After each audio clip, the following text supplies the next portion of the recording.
होसेया. इस्रायेलांत देशाच्या आनी धर्माच्या फुडाऱ्यांचें खोटेपण. चॅप्टर 12.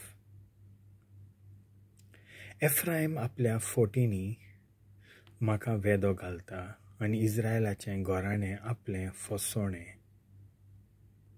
पूण जुडा अजून देवाचे वाटेन आसा, पवित्र देवाक तो विस्वाशी रावला.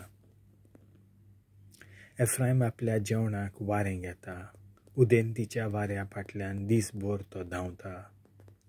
ताच्यो फसवण्यो आनी जबरदस्ती वाडत वेतात.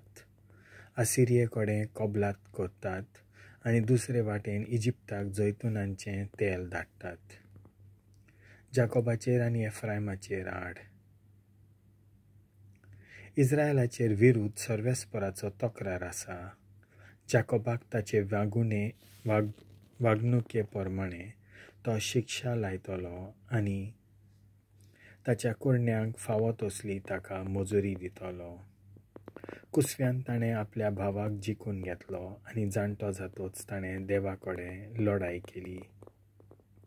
देवदूता कडेन तो झगडलो आनी ताचे जैतिवंत जालो. तो रडलो आनी परातून ताणें ताचो उपकार मागलो.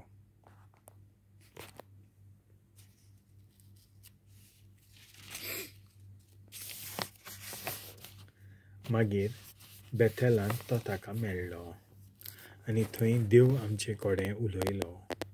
ओय सर्वेस्पर, सर्वशक्तिवंत देव, सर्वेस्पर ताचें नांव. तर आतां तुज्या देवाशी परतून ये, विस्वाशी मोगाची आनी नितीची वाट धर आनी तुजो विस्वास सदांच सर्वेस्पराचेर दवर.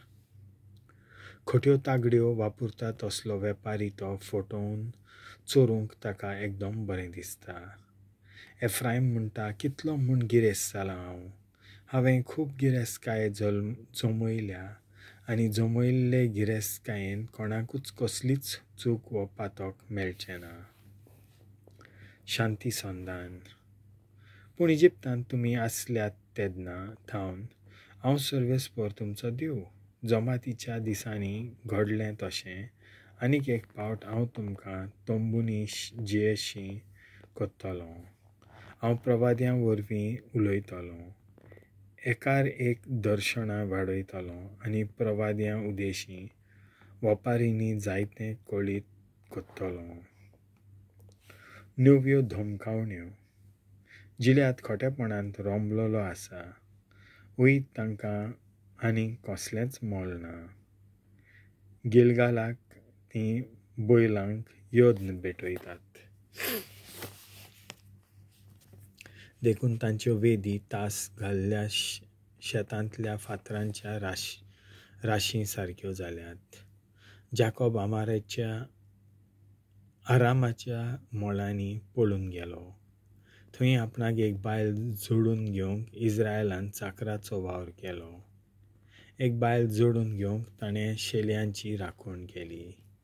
एका प्रवाद्या उदेशी सर्वेस्परान इस्रायलाक इजिप्तांतलो भायर काडलो आनी एका प्रवाद्या वरवीं इस्रायलाचें तारण ताणें कांटालो हाडीसर एफ्रायमा म्हाका तिड्डयला.